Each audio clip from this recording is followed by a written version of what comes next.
This podcast is part of E2C Network, where we share the whole Auburn experience. War Eagle Auburn fans, and welcome to Tiger Tracks, your source for Auburn track and field and cross-country news and discussion. I'm your host, Jessica Loomis, and I'm here with my wonderful husband, Kyle, to discuss the Music City Challenge and the Tiger Paw Invite. Twice the co-hosts, twice the meets, Ooh. twice the fun. That was pretty good, actually. Yeah, every once in a while I have a few things that I get right at. I guess when you've been podcasting for 8+ years now, 9+ years now, at some point it's got to. You know, here I thought you were going to say, I get some things right because I married you, my wife. I was talking about outside of podcasting. Of course, that's don't dig me a hole. I didn't start digging a hole. Come on now. Come on. So these meets took place February 10th and 11th. Somebody get me an auger because I'm stuck in this hole already. So 2 meets. Obviously, the team split. Music City Challenge. It's exactly where it is. Music City. Nashville, Tennessee. Where is Music City, Miss Geography? Nashville. Okay. Just making sure you're aware of that. Yes. And where's the Tiger Paw Invite? Clemson, South Carolina. There you go. Well, technically, it would be you like even Anderson, said South Clemson Carolina. correctly. So. Clemson? No. Clemson? No. Sometimes you say Clemson. Clemson? It's a very weird word. It is weird. Either way, we're in Nashville. We're in South Carolina. This happens a few times, both indoor and outdoor, where we send some athletes to one particular meet as opposed to another, or some to the other. Any particular reason why you think that happens? Competition. You think it's like stiffer competition at some meets or some events? My guess. That's what I don't would have think. a lot of factual basis on that. Or it may be simply as the particular meet may not have the space. This is indoor after all, where Correct. there's like more limited space too. That is actually true. I'm just speculating. I hear it's what we do on a show. And Kyle loves to ask questions that we don't have the answers to. So here we are. No, that's what Why I don't do. you hit us off with some highlights? The highlights from these particular meets, and then we'll jump right into all the results. Let's talk about them. Ariana Sharp, we've been talking about her a lot this season already, broke the freshman school record in the 400-meter dash at the Tiger Paw Invite. Her time was 52.42 seconds and broke a 15-year freshman record, which used to be 52.95. She beat it by more than half a second. It doesn't. I know we tend to at least talk about someone breaking a record in indoor or outdoor every single season, but I don't feel like we've talked a lot about freshman records. I know. First of all, I love that there are freshman-specific records to break, and I really love that she broke a record that's 15 years old. I mean, that is the vast majority of this girl's life. Think about this. Yeah. She's 18, 19 years old. So I guess when you put it into that perspective, she was that's a true. toddler or a preschooler when this record started. It also fascinates me that we have freshman records. Do you think we have sophomore records, junior records? Isn't that weird though? Like, why freshmen? It's kind of like, I don't know, but in high school, you've varsity? got freshman records too. Yeah, I know. I find that interesting. Like, I why? don't know. Stop asking why. But listen, so this is even like in SEC awards for the week, like we've seen in track and field too. They'll give out SEC freshman run of the week and things like that. These are things I want to know, Jessica. Kyle, call the SEC. I don't know. I will do that with some Call time. them tomorrow at 8 a.m. They will not be open at that time. But anyway.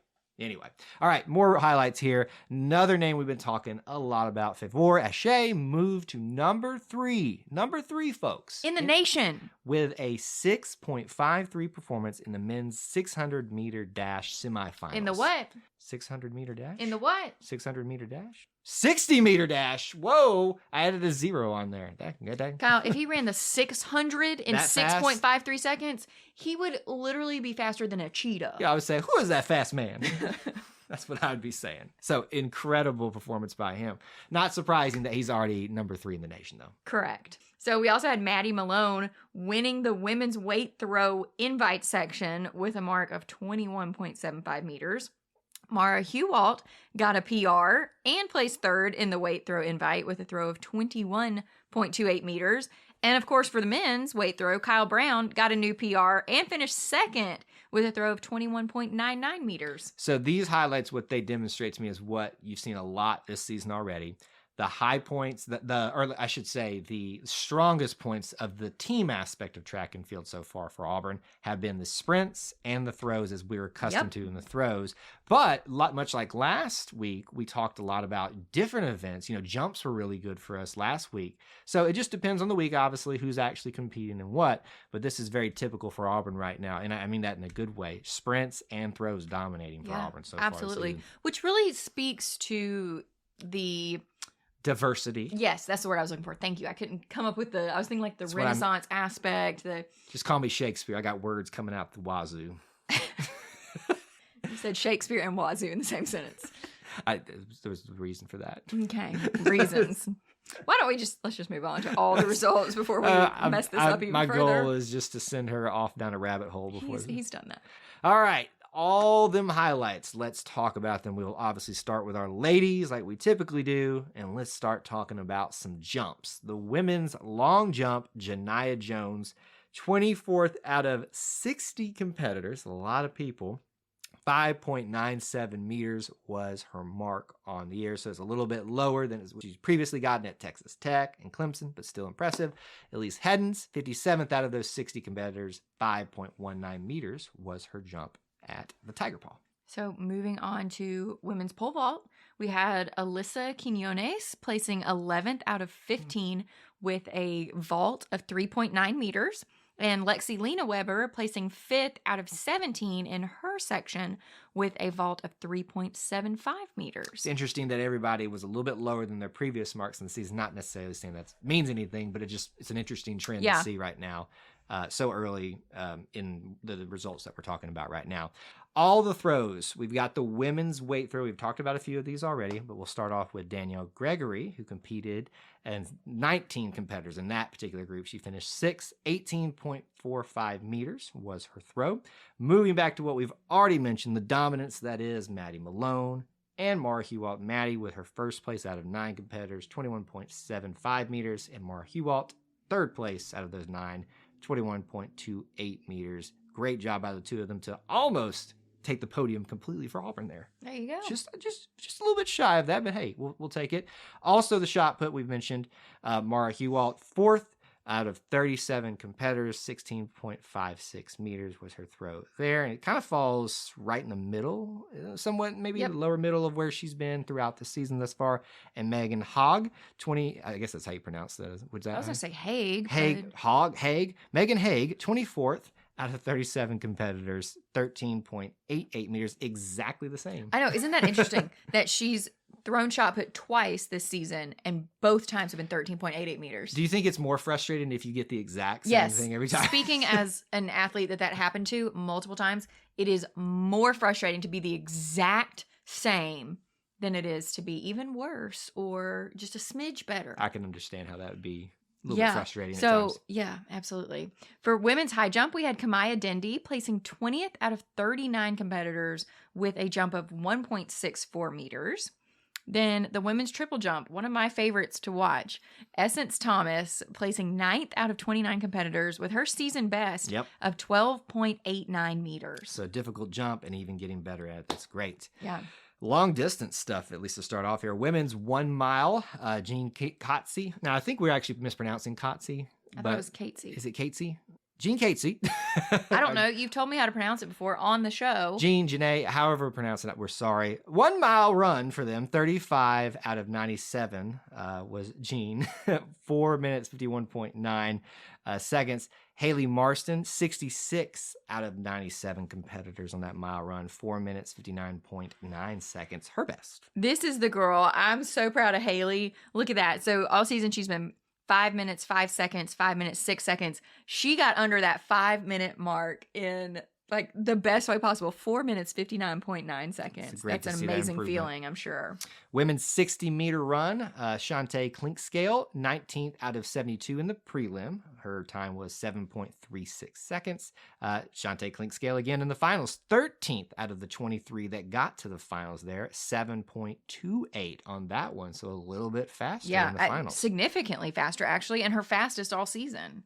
It's always hard for me to remember like what's considered a significant improvement or decline, when you think about runs versus. Well, you have to think about how long is the event. And that's what I have to remind myself. And a 60-meter, pretty much anything. As someone who wasn't a track and field athlete, that's what I have to kind of remind myself of. You got to really think about what the event is and then think about it in the context. Shorter the distance, the shorter the amount of time that it would be really significant. No, you're definitely right.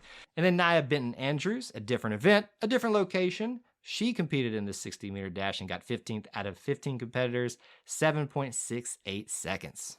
Moving on to the women's 400, we actually had 5 competitors. 3 at Music City, 2 at Tiger Paw. So for Music City, we had Ariana Sharp placing 8th out of 81 competitors. With that time we've already talked about, 52.42 seconds.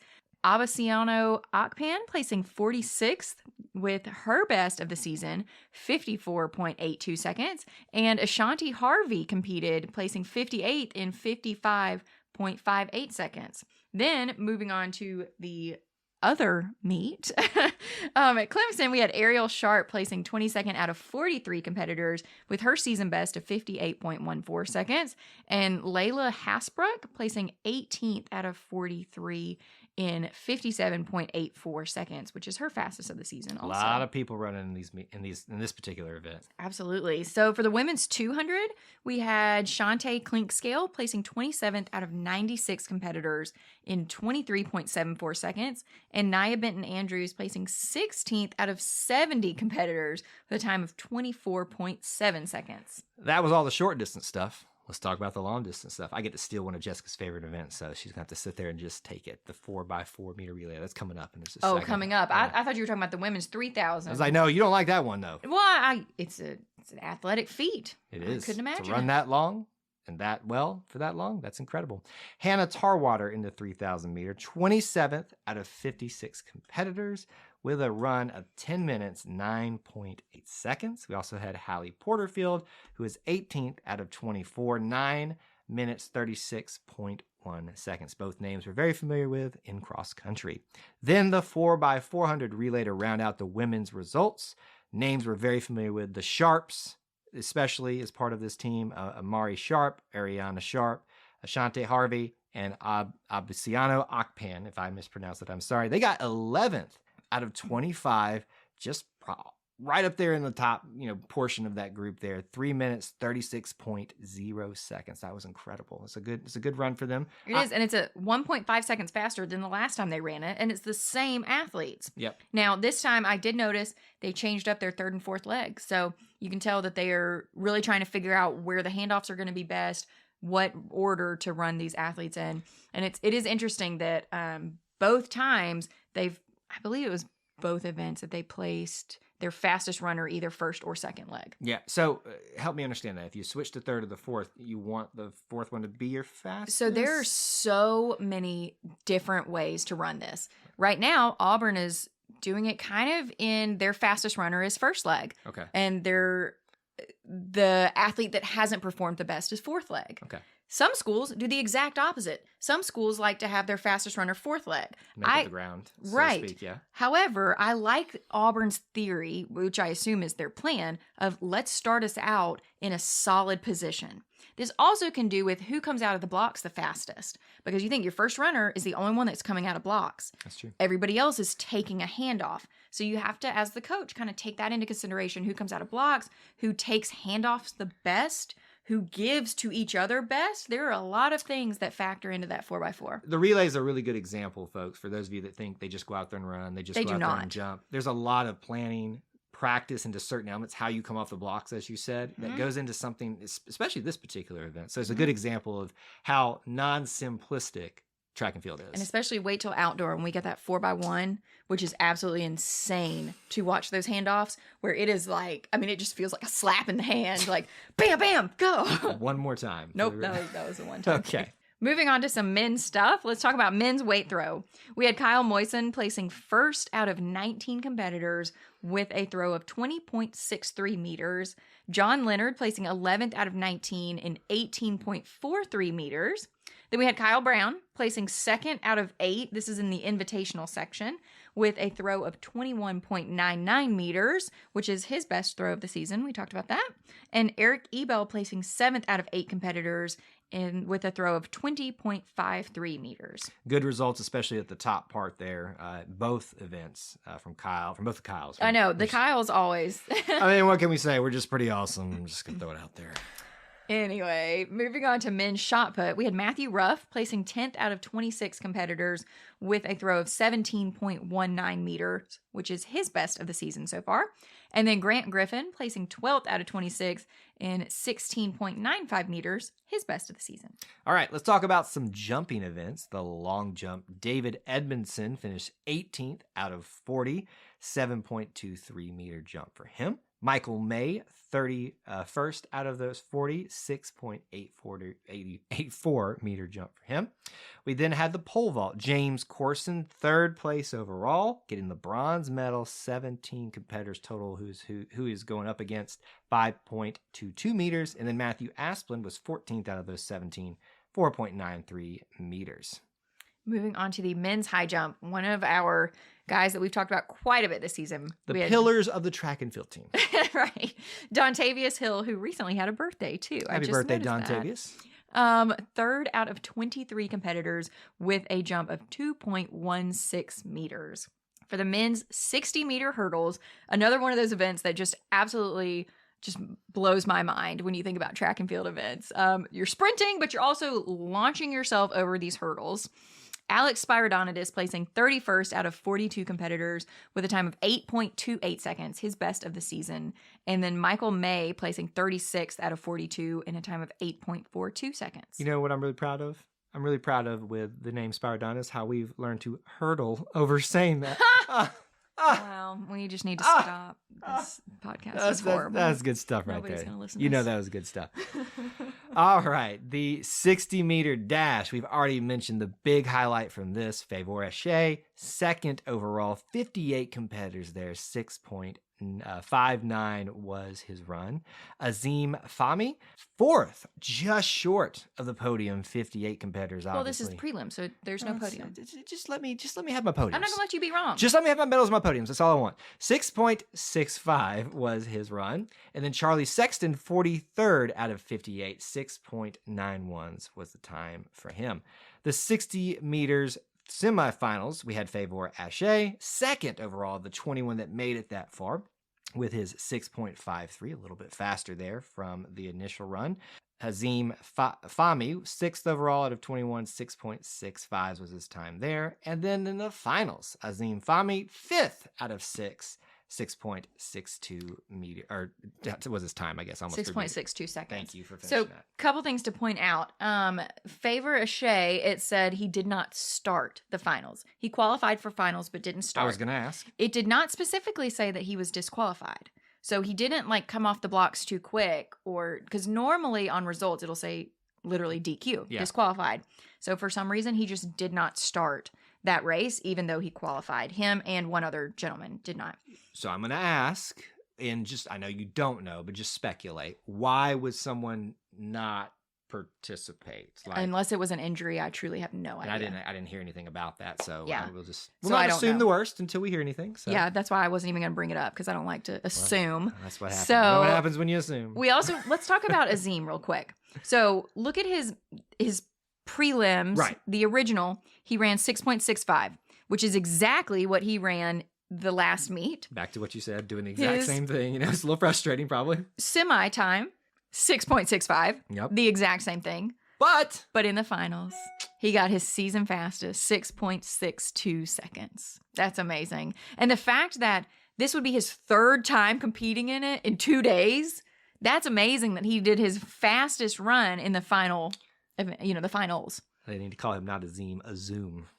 Oh, That's my second. That's my second you're bad about to joke. get kicked out of the show. Yeah, but anywho, that's fine. For the men's 400 meter, we had one athlete at Tiger Paw and one athlete at Music City, 4 at Tiger Paw. So LeBron Bessick ran a time of 46.85 seconds, his fastest of the season, and placed 21st out of 81 competitors. A lot of people he was running against there, and in the top part of the group there. Yeah, the top 25%. Absolutely. I'm gonna trust your math there. I mean, I'm a little off. He's probably 27%. That's fine. Just go with it. So Luke Roberts placing 4th out of 37 competitors with his fastest of the season, 48.61 seconds.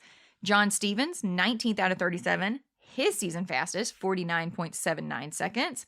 James Patrick, 25th out of 37 in 50.29 seconds. And Matthew Rayner, 30th out of 37 in 50.91 seconds. Moving on to the men's 200 meter, we had LeBron Bessick, 36th out of 70, 21.45 seconds. And then Charlie Sexton, 44th out of 70, 21.66 seconds. And that's LeBron, not James, but LeBron's first time running in that event this season, the 200 meter. The men's 800 meter, we got Rex Green finishing 15th out of 83 people. That's ridiculous. That's great. 1 minute, 51.8 seconds. His first time competing in that particular event this season. We've got Davis Plowden, 45th out of those 83, 1 minute, 54.2 seconds. So look how many people were in between them, and there's only 3 seconds difference in how they ran. That just tells 30 you. people. That's a lot of people finishing all at the same time. Well, it's different heats. Heats, I get it. There's no way you could have 45 people on the track. As soon as I said it, I knew it was wrong, but that's what happens when you're not a track and field athlete. And then finally, Lewis O'Loughlin, 20th out of the 24 in his particular event, 1 minute, 50.1 seconds. The 3,000 meter run, familiar names here, Carson Beddix getting the silver medal, second out of the 50 competitors he was up against, 8 minutes, 12.1 seconds. And this is a PR for him by 10 seconds. That's a very good improvement for a 10-second PR. That's insane. It's a lot for him. Joseph Perry, 27th out of the 50, 8 minutes, 27.2 seconds. And then in a different event, but the same event, but different group, we had Ryan Kinane, 4th out of 22, 8 minutes, 1.6 seconds. And I believe I read that is also a PR for Ryan. And I specify PR versus season best because sometimes we see season best results, but we don't actually know if that is the athlete's personal record for all of time. Unless clearly specified. Unless specified. So if I say season best and it is the PR, I just apologize because I never want to speculate that is their all-time PR. So finally, I will round it out with the best event. I was going to leave that Thank one you. for you. The men's 4x4. And not that the men's are better than the women's, but the 4x4 is the best event. Boys versus girls over here, a battle of the sexes. I just love the 4x4. 13th out of 18 for this Auburn group. This is the first time Auburn has competed in the men's 4x4 this season. So they had a time of 3 minutes, 21.9 seconds. The team was made up of John Stevens, James Patrick, Matthew Rayner, and Luke Roberts. Mm-hmm. All names that we got to talk about a little bit from this meet, obviously. Some ones that we don't talk about like a whole lot. We talk about them a little bit, but nice to actually run this event with this group, and maybe we'll see them a little bit more into outdoor track and field. Oh, absolutely. Hopefully so, because our indoor season is rapidly coming to a close. Auburn goes to the SEC Indoor Championships in Fayetteville, Arkansas on February 24th and 25th. It's always in Arkansas, it feels like. Well, yeah, it's Arky. They're the gold standard of the SEC. They're the SEC track and field. It's like them, team to beat. Florida. And... We don't want to talk about that. Yeah, makes it so. Anyway, we will be back to talk about the SEC Indoor Championships. So, War Eagle. War Eagle. Thank you for tuning in to today's episode on the E2C Network. On your way out, I want to remind you to stop by e2cnetwork.com. It's your one-stop shop for all our content across our podcast, YouTube channel, and much more. To stay up to date with us, make sure you're following social media accounts such as Facebook, Twitter, and Instagram. While our content here may always be Auburn sports heavy, if it's orange and blue, it's what we do. War Eagle.